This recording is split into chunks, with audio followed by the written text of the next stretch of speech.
Bismillahirrahmanirrahim.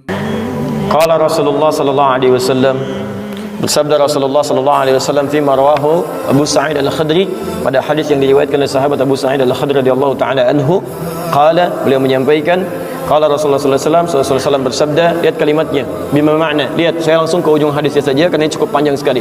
Hatta idza khalasal muslimuna, hatta idza khalasal mu'minuna minan nar, sampai ketika orang-orang beriman diselesaikan urusannya dari neraka, maksudnya hisab.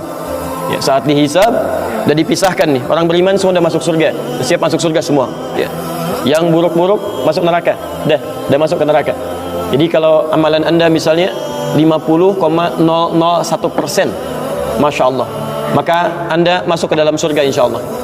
Lebih banyak amal baiknya. Tapi kalau amalan jelek anda misalnya 50,001%, amal baiknya 49,99, masuk ke mana? Neraka. Walaupun cuma 0,01%. Yang jadi masalah sekarang 50%, amal baik 50, amal jelek 50. Masuk ke mana? Taib. Nah itu belum ke surga dan tidak ke neraka. Lihat kalimat saya, belum ke surga, tidak ke neraka.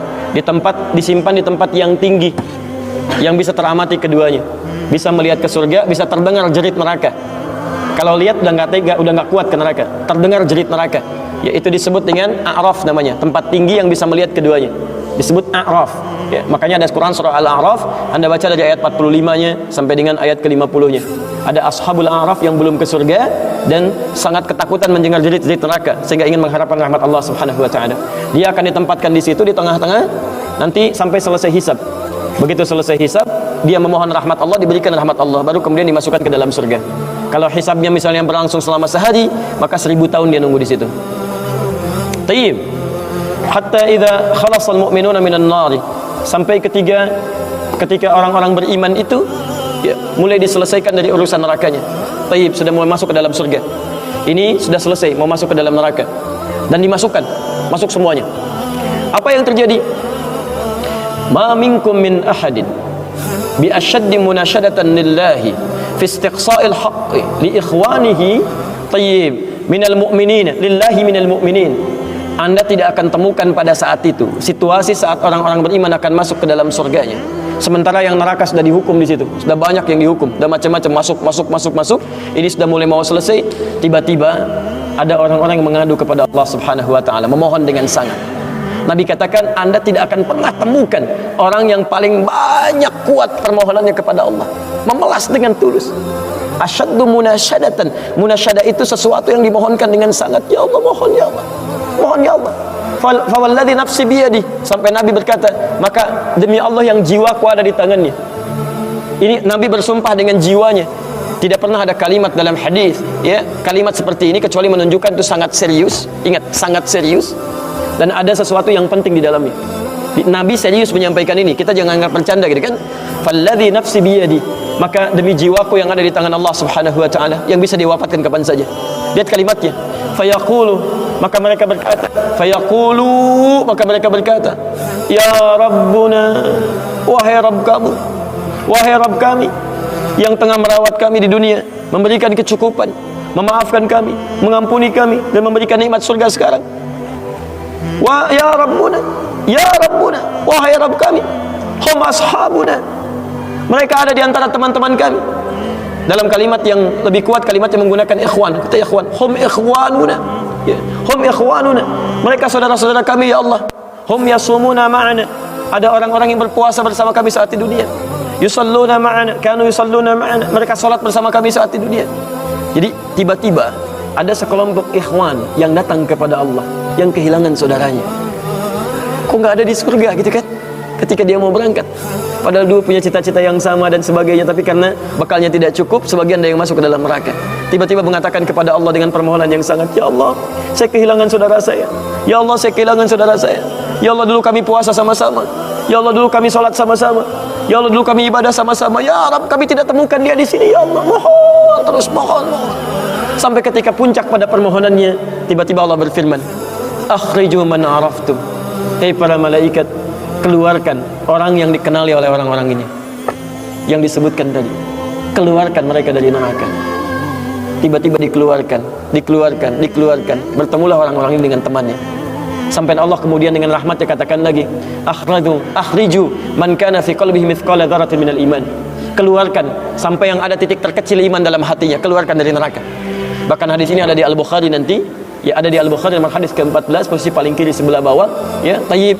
Sampai mereka kemudian dikeluarkan dalam keadaan gosong, sudah mulai terbakar habis dan dimasukkan ke dalam surga kemudian. Setelah selesai hisabnya di dalam nerakanya, dikeluarkan dari situ.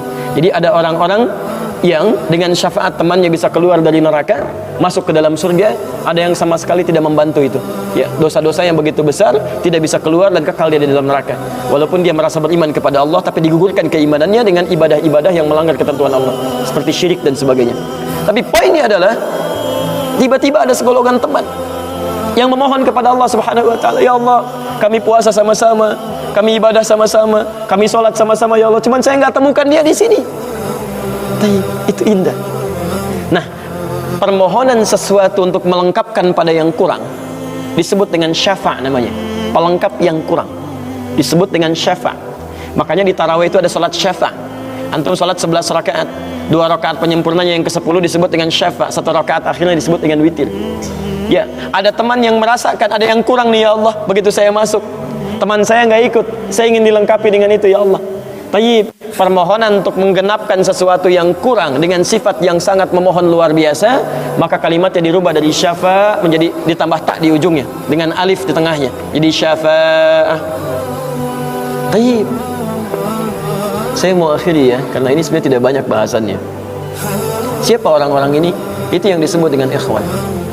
Makanya ketika ayat Qur'annya mengatakan wa kuntum ala syafa hufratin minan nari fa anqadhakum minha, dan kalian sudah ada bahkan yang sudah mau di bibir neraka itu, karena ketika diangkat itu oleh Allah Subhanahu wa taala dengan perintahnya, yang diperintahkan oleh Allah.